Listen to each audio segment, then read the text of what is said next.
Hey everybody, welcome back to the Calibrate Tools and DIY channel. Once again, Tuesday uh, evening on my side of the world. How's everybody doing tonight? Or day, wherever you're watching from. Um, so, topic I'm going to cover tonight's pretty interesting, to me at least, to understand the dynamics of people that have gone through the system or maybe still in the system. And when I say system, specifically behind bars, jail, prison, all that stuff. I don't know if those are flagged words on YouTube or whatnot, but they got channels dedicated to prison, so I don't see why it would be those words would be flagged for any particular reason. So yeah, people that have been in the system and you know really want to do better for themselves, and they're finding it hard to advance in life because of so many obstacles that they face just by being in the system or having or coming out of the system and trying to readjust to life on the outside of those four walls or whatever you want to call it. And there's not going to be a political discussion, but I would like your feedback on it. And I will be referencing various articles because I don't know all the statistics about it, but as I read about certain initiatives that people were pursuing for the betterment of those individuals who have been in the system. I find it very interesting, and I applaud those who are really pushing for that stuff, because that's there's not a lot of people pushing for you if you if you went to jail or you went to prison. Period. It's like, okay, you messed up, you pay the price, and don't involve me in it. And all you got is your friends and family, and sometimes you don't even have that. So at that point, you pretty much, I don't know, I guess in a sense, hit rock bottom. So you got to figure out a way, if you're still in there, to, make the best out of it. And, that's what you should do. Right. So I'm gonna jump into an article right quick, because like I said, I don't know everything offhand, but this is an older article, but I think it's still very relevant today when it comes to issues like this. It's titled "The Case for Paid Apprenticeships Behind Bars," and one of the reasons I chose this topic tonight is because the skilled trades and anything related to them is very it's a very important opportunity for people who find themselves in that situation. Um, but it doesn't sound as good. I mean, it's not as good as it sounds, right? So let's dive into it, okay? And I'm not. There's some pretty long articles, so I'm just kind of skip through them and find the salient, important points to cut to that I feel I want to talk about. All right, say obstacles to re-entering the labor market. It says the formerly incarcerated face numerous obstacles to re-entering the labor market upon release. Will oh, hold on. I'm on another platform, by the way. Let's see here. Okay.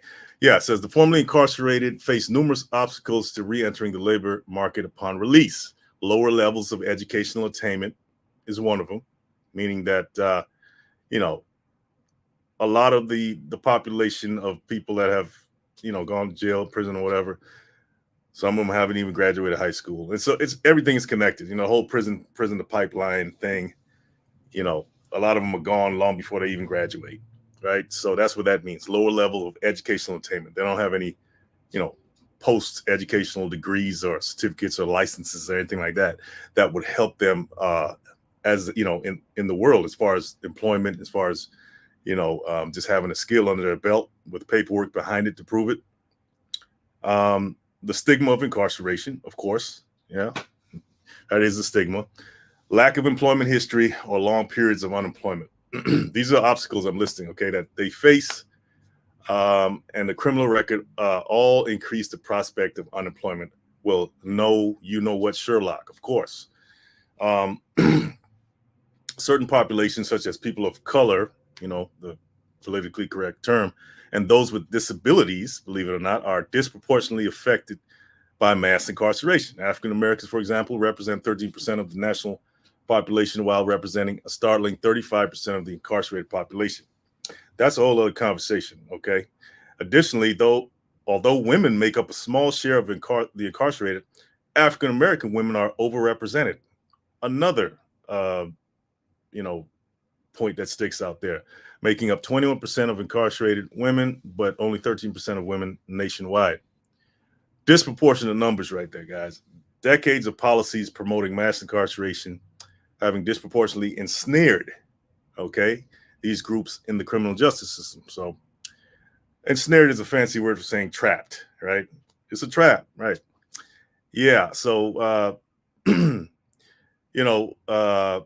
that's basically saying that certain the environment, right? The environment promotes or can promote a certain level of desperation, especially with lower levels of educational attainment. It doesn't mean people are unintelligent. It just means that their communities have been deprived of proper education, and that's historical. We don't have to get into that. All right. Let's see here. The stigma associated with having a criminal record affects nearly 1/3 of the U.S. adult working age population. 1/3 is a lot. That's roughly 60%. It says roughly 60% of the almost 650,000 inmates. And by the way, guys, this is I would say maybe like a 6 or 7 year old article. Um, and so the numbers may be, these are old numbers I'm talking about here, right? This is not even current numbers, but they're still relevant, right? They're still relevant. So it says roughly 60% of the almost 650,000 inmates released from prison each year are unemployed 1 year after release. So they're sitting around and they can't either get a job because of, the stigma, the lack of educational attainment, no licenses, no degrees. It says having a criminal record can be an immediate barrier to employment. Well, of course, everybody knows that. Research shows that employers are 50% less likely to hire or extend a callback to someone with a criminal record. Additionally, data indicate that unemployment is not just a short-term effect of incarceration. It can continue to be a barrier years after release, even 5 years after post-release, meaning after release. 67% of the formerly incarcerated remain either unemployed, or underemployed. This is the forgotten population, right? That's a long time to not have opportunity or not work, not be able to make money, support your family, support yourself. 5 years after you got out, you're still struggling like that. Yeah, that's not a good thing for a nation to have individuals just sitting around. But then you got to look at the the master plan here, right? I'm not trying to be a conspiracy theorist, but the recidivism rate, meaning the I think it means the frequency at which someone returns back to incarceration after being released, how many times that happened. Of course, that's going to be higher if opportunities aren't there, right? Aren't there in the first place to help the reentry process and help them along, right? Um, let's see here. Let's continue. By the way, guys, chime in. Tell me your thoughts on this. I'm getting to the point. But I got to give background here. I got to give some kind of context as to what I'm talking about. The stigma of having a criminal record is especially harmful to those who are parents. Well, I like the way these articles are written because they're stating straight facts, but some of this stuff is just plain obvious if you got two brain cells. Nearly half of U.S. children now have a parent with a criminal record. The effects of having a criminal record are also substantially more injurious, meaning harmful.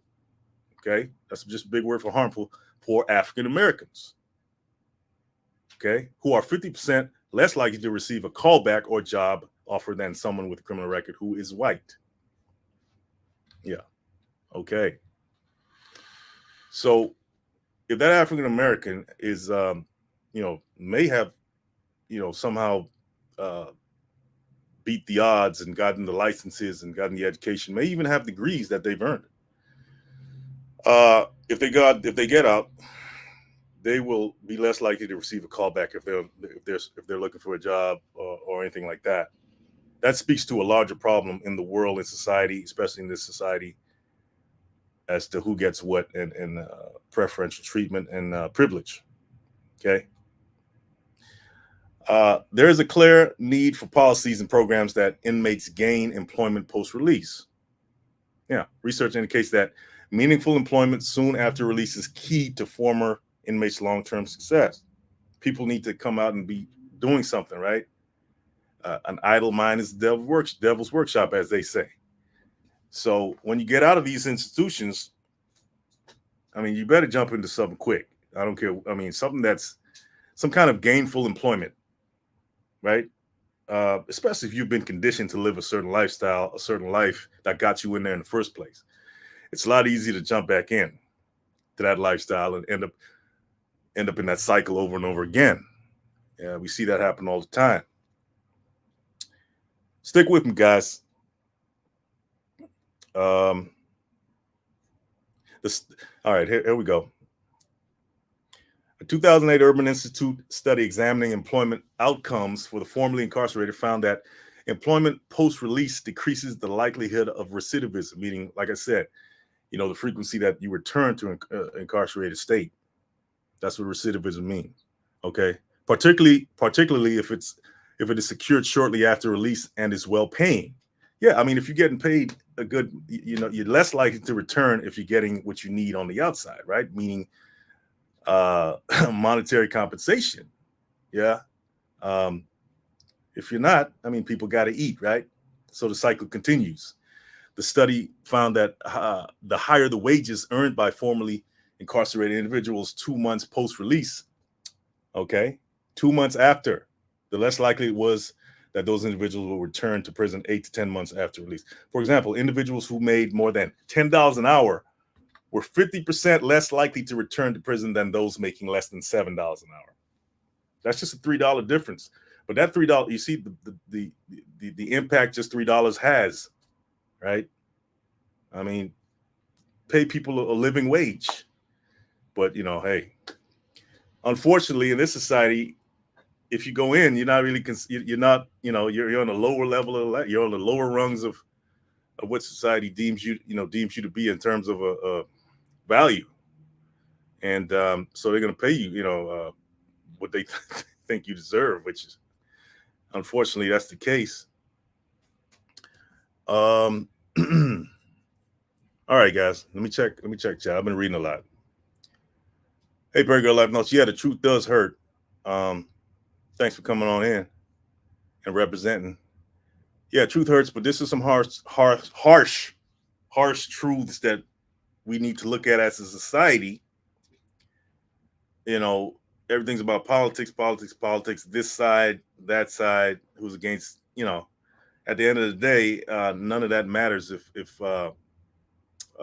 you have a part of your population suffering and not able to keep up because of certain policies. A lot of the stuff I'm talking about is policy driven. I'm not taking away the accountability of the individual themselves to put themselves in that situation. But if you think of them as separate and not a part of a whole body in terms of nation building, then and you don't, as a nation, you don't seek to remediate them, or at least give them something to hold on to so they won't fall back into the trap. Then this, what I'm talking about right now, is just going to be perpetuated, and that's just how it is. I think the U.S. has most prisons out of all the countries of the world. Am I mistaken? Look that up for me, please. Yeah. So let's continue. Okay. So I'm gonna jump around here. I don't want to get too deep into the weeds here. All the minutia, all the stats and figures. I might lose you guys. All right. Here we go. Working while incarcerated. Many people work while incarcerated, right? More than half of the 1.5 million individuals incarcerated in state and federal facilities work while in prison. According to the most recent prison census, the vast majority, 74% of the participants, work in facility support, while others participate in public works assignments. In other words, they got you doing all kinds of stuff in there. Apprenticeships offer a solution. Okay, that's what this is leading up to for me. Um, but there's more to it than just giving somebody a skill, right?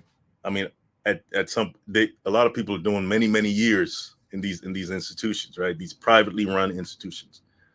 Okay, and you'd be surprised at what they're getting paid. Now you might say, well, they're not paying rent. They don't have a mortgage to pay. They're just they got a free food. Why should they get paid a lot? And there, there's some validity to that argument. But let's continue. Apprenticeships offer a solution. While where prison work programs fail to offer opportunities for participants to learn skills that will be valuable in the labor market, apprenticeships, which offer paid on-the-job training, may be the solution. And I totally agree with that. It totally prepares them to get work. All right, even start a business when they get out, if they're on top of things while they're in there. These programs could improve individuals' jobs prospects post-incarceration, thus lowering the chance of recidivism. Okay. Okay, this is going way back, almost 10 years back. More than 200,000 workers throughout the country started registered apprenticeship or RA programs, paid on-the-job training programs that are registered with the U.S. Department of Labor or DOL in industries ranging from construction to computer science. What is less well known is that on average, more than 8% of RA entrants, okay, registered apprenticeship entrants each year are individuals who are currently incarcerated. Okay, so yeah, a lot of people that are incarcerated are participating in these programs because they see the value in it, whether it's just to pass the time or their time is coming up to be released or whatever. There's such value in having apprenticeship programs in those facilities, and I know they've had them for a while, long time, but a lot of them are slept on. Meaning, a lot of people don't even know these things exist. Apprenticeships are unique in that they offer training and work experience that will be valuable to individuals upon their release. And I can, I've worked at a nonprofit at a welding school, and I've come into contact with a lot of individuals coming through there that just came out, right? And it just took a month for them to get the basic skills of welding, and they were off to the races. I mean, some of them has done great things in the welding world, so I can speak from experience and seeing the benefit of these programs on the outside. Okay. Given how successful these programs have been for workers more broadly, they may offer a promising way to help incarcerated individuals secure a good job upon release. Okay. Let's see. All right. So where am I here? Upon completion, each graduate with an industry issued nationally recognized credential from the DOL, they get the certificates that they need to continue on the outside, and they really do do good in there. They really do good in there. I think it's. I mean, think about it, man. You're in there for like some years or whatever. You don't even know what you're looking at. You're fighting cases and all this other stuff. What an apprenticeship offers is hope. It offers hope to a lot of individuals who don't have it already, right? They didn't have it when they went in, and some of them don't have it. But if the way I view it is that learning a skill, whatever that is, from I don't know, plumbing to computer science, whatever trade it is, that is a very positive. That is a very positive thing for someone to look forward to in those situations, right? But at the same time, they still got to eat, and the amount of money that incarcerated individuals get paid It's you know, I know you get, you know, you get a place to sleep and all this other stuff, and everything else is taken care of. But it seems ridiculous to me, the amount that they get paid. Matter of fact, let's look at some of the numbers on this. Let's look at some of the numbers on this. Let me see if I can find that here. State and federal prison wage policies information I'm looking at here. Pay and salary, pay scale and salary. I mean, I'm sorry, policy details, not salary. That's messed up if you have a salary to go to jail, right? Anyway, Alabama. Let's look at some of the states. Unpaid, not getting paid anything. Um, in non-industry jobs, what a non-industry, I'm not sure what that means, but it says, um, yeah, unpaid for Alabama. Yep. And for a in the correctional industries, you get paid, right? Whatever correctional says, jobs in state-owned businesses, 25 cents to 75 cents an hour. Uh, Alaska, 30 cents to $1.25 an hour. Standard pays 30 cents to 90 cents per hour for non-prisoner employment programs and all this other stuff right here. Um, these are regular jobs, okay? Arizona, 15 cents to 50 cents an hour. Arkansas, unpaid. So it's pretty much slave labor right there. California, 8 cents to 37 cents an hour for half-time and partial full-time employment. Colorado, 84 cents to $2.45. Okay, Colorado's a little bit more cushy, I guess. Connecticut, 75 cents to $1.75. Yeah, so you guys get the point, right? You're not really getting anything at all. And there are those individuals who are pushing for a higher pay because they feel that, you know, uh, incarcerated individuals who are stepping up and, you know, involving themselves in you know, activities such as apprenticeships and stuff like that, really trying to better themselves. You know, certain individuals feel that they're underpaid, certain organizations, and they're pushing for a higher pay. What do you guys think about that? Do you think incarcerated individuals who are really trying to do better and learn something while they're in there, do you just think they deserve a higher pay if they're really striving for something? You know, because at the end of the day, it's just gonna benefit society, right? Um, yeah. So, like it says, apprenticeships offer the incarcerated population the opportunity to gain valuable skills and a credential that is marketable in the broader labor market, and that should be the goal, right? That should be the goal. That when individuals leave these institutions, and I say institutions and quotation marks because they are institutions.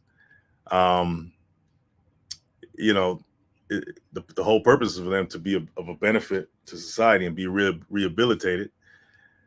But you know, that's not always the case, guys. You know, um, it's a whole business. You talk about the, you know, the prison, the pipeline, or the pipeline of prison, and all that stuff, and it's a whole business surrounding these issues. Um, okay, let's see. All right, who's there?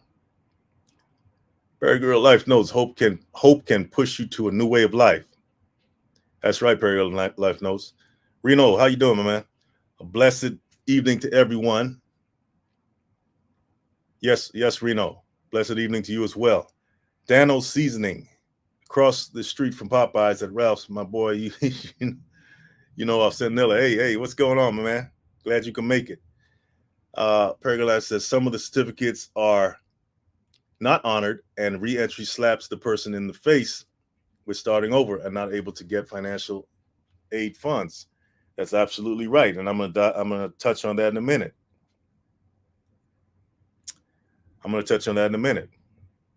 You could be doing all this stuff while you're in there, right? Getting all certificates, getting all the education that you need, but you're still gonna face the stigma. You're still gonna face obstacles.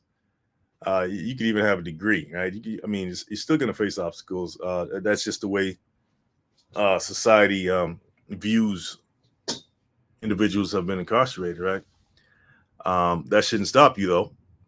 As a matter of fact, that should only push you further. And sometimes I hate to say it; it may sound messed up, but depending on the trajectory of someone's life and the path they were going before they went in, um, that experience of being incarcerated depending on the person, right? Depending on the person, could be of one of the best things that happens to them. It could really wake some people up, right? Even with the barriers that they face coming out, right? A lot of entrepreneurs have come out of prison, right? Because and they had to become. It's not like they had to become entrepreneurs because they were denied certain access to certain things based on their history, whatever the history that they have, and they became very great entrepreneurs. So it can go either way. It depends on the individual.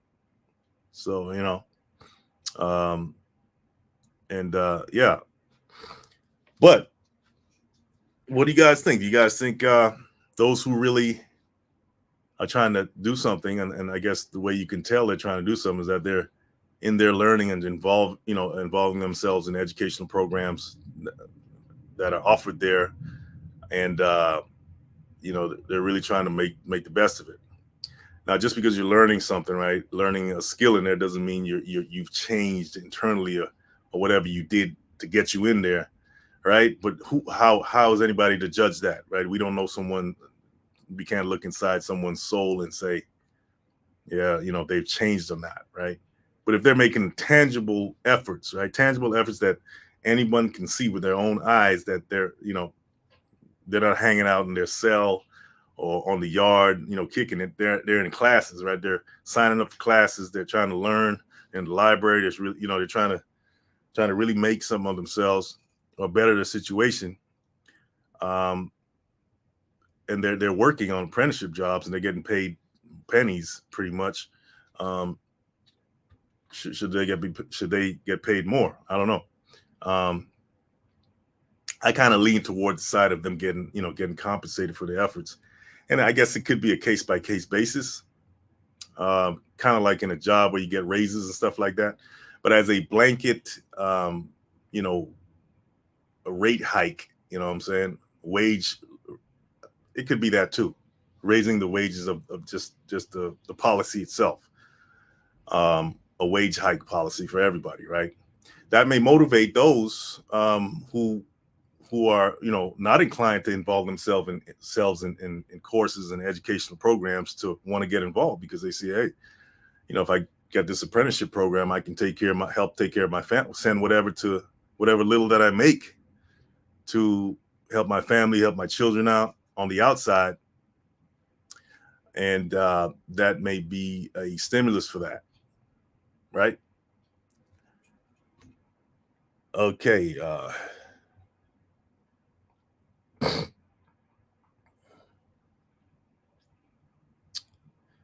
All right, job-specific training programs such as apprenticeships increase the likelihood of employment post-release by 30% and decrease the likelihood of recidivating significantly, right?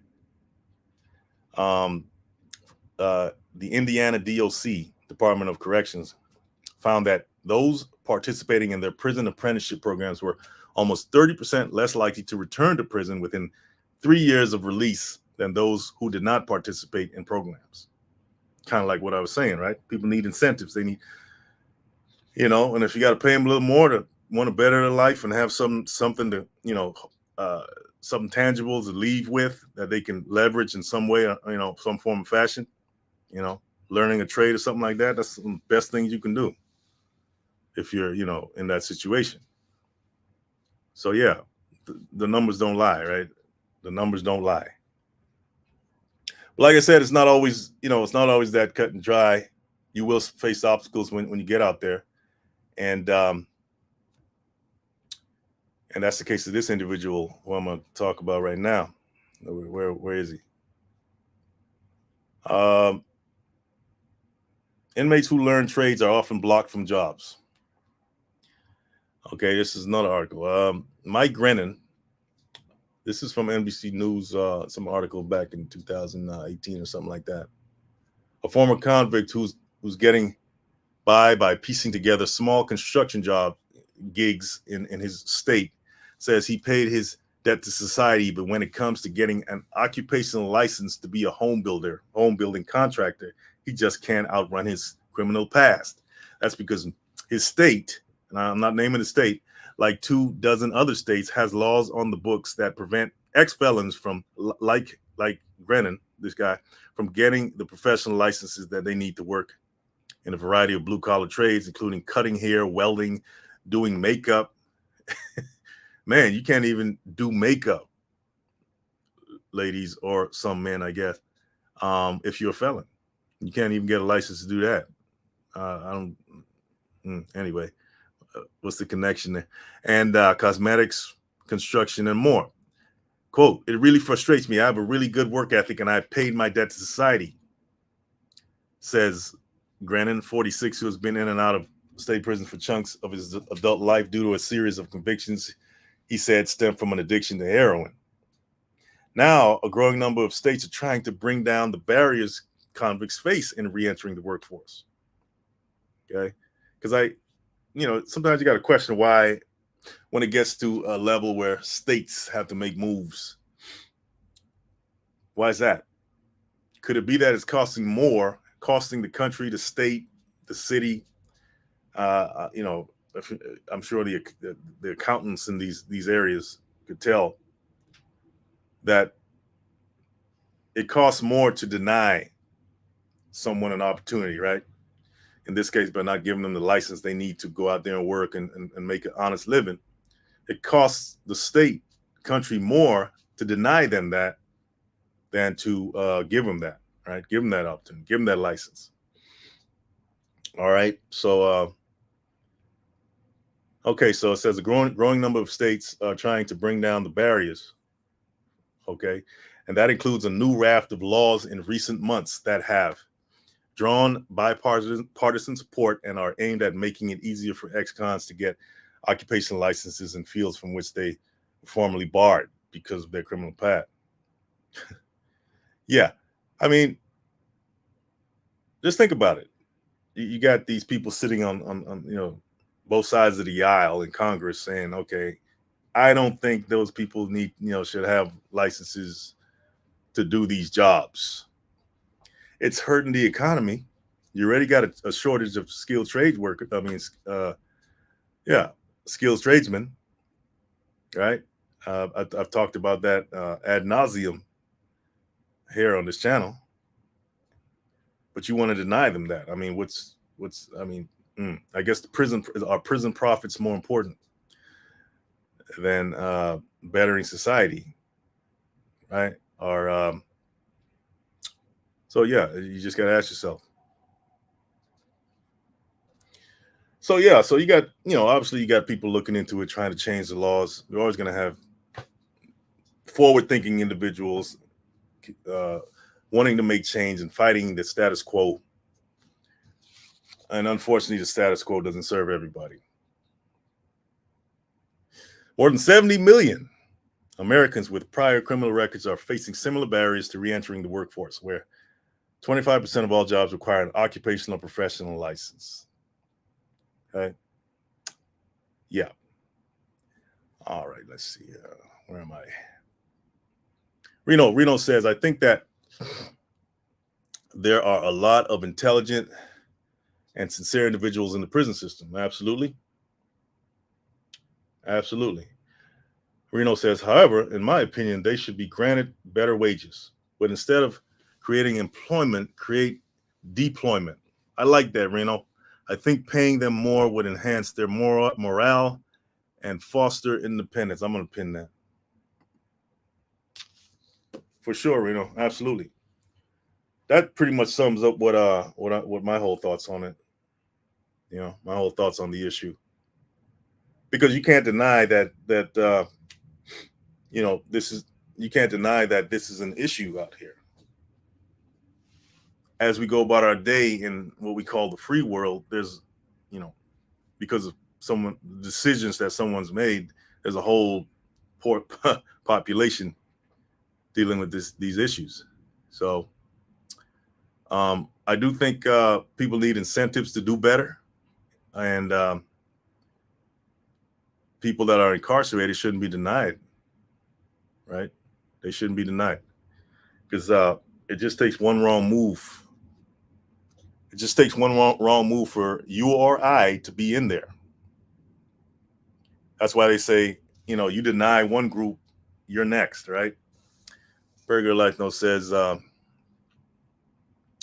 prisons are primarily private, and the investors have been known to be the same folk that make the decisions on a person that is incarcerated. Yeah, absolutely. Burger Life Notes. That goes back to. Matter of fact, I'm gonna pin this too. That goes back to what I was saying, about this whole system being, business, even this mass incarceration business. Yeah, you got shareholders. It's corporations, man. Shareholders need to be, they need to get their issue. They need to get theirs. So it's not about individual achievement. There's the incentive. What is the incentive for the shareholders? That, it's not about the people. They're just numbers. That's why they give them a prison number, right? So it's like they're like commodities, right? Let's see.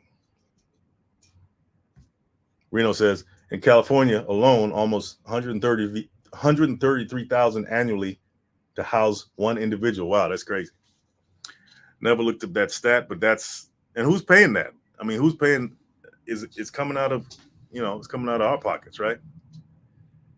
Yeah. It's Wall Street behind bars. It's a Wall Street behind bars. Yeah. Matter of fact, if you go to the stock exchange, you probably find some of these corporations on the stock exchange. Only billionaires have the privilege to invest in prisons. We don't know the half of it. No, we don't. No, we don't. We sure don't. And yeah, that's how deep it gets. I mean, you go down the rabbit hole. You'll understand how much of a cog in the wheel that you are. Even if you're not incarcerated, you just out here, living your life, going to work or whatever. There's levels to this whole game. Levels, blow your mind with how things are run. Get so deep you wouldn't even understand. But I say all this to say, hey, look, part of why I do this channel is to motivate people, especially young individuals from my community, to learn trade, learn skill, so you won't have to go through all of this. You won't find yourself in this situation getting paid 50 cents an hour, 30 cents an hour, or maybe not getting paid at all because you're in a, pretty much put yourself in a slave-like situation. I think part of the Constitution, it sanctions it sanctions slavery. I mean, if you're incarcerated, if you're so yeah, one wrong decision, one wrong move, and you're back to that. So I mean, if you're a young person watching this, at least hopefully the numbers made you say, "Wow, man, unpaid labor," because unfortunately in this society, the prison lifestyle, that street lifestyle that leads you to being a puppet, that's pretty much what you end up being. It's celebrated. It's celebrated in the music. It's celebrated in entertainment. All this stuff is celebrated to take you down this path, and then you have the shareholders of these institutions sitting back saying, "Yeah, go ahead and do what they said in that song you listened to last night. go ahead and take out so and so, and then post about it on Facebook or social media or in your songs, and just pay me, let me get paid, just go ahead and do that. So there's a whole system to encourage this. Reno says, this is just my opinion. I thank God that they abolished the death penalty, but it's a big scam. Why kill your slave and free labor? Yeah, you're right. I don't know. That's really a good question. 2 million times 133,000. What's the 2 million stand for, Reno? Yeah, because let's think about it. I mean, why was the death penalty? Well, you can go back in history, right? They had the guillotine. They had, back in Europe and stuff. That's how they took you out, cut your head off. And I guess it was, supposed to let people know, right? Hey, look, you do wrong. This is what's going to happen. So, but yeah, when you're talking about money, the more heads, the more heads that you got to work for you on those plantations called prisons, then um, why would you take them out? There are 2 million people behind bars in the U.S.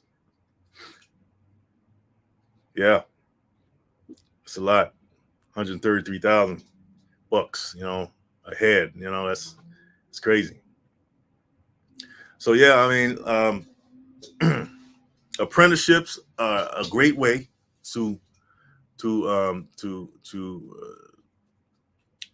forge a path out of your circumstances. And like I said, I've seen it work wonders. Programs, some free programs on the outside. Like I was participating in one myself as an instructor, as a welding instructor, and I saw the great work that it did. All right, and yeah, so people need incentives to do better. It's not it's human nature to just kind of, if you don't have any kind of motivation or uh, incentive to get out of bed, to do, just human nature to just lay there.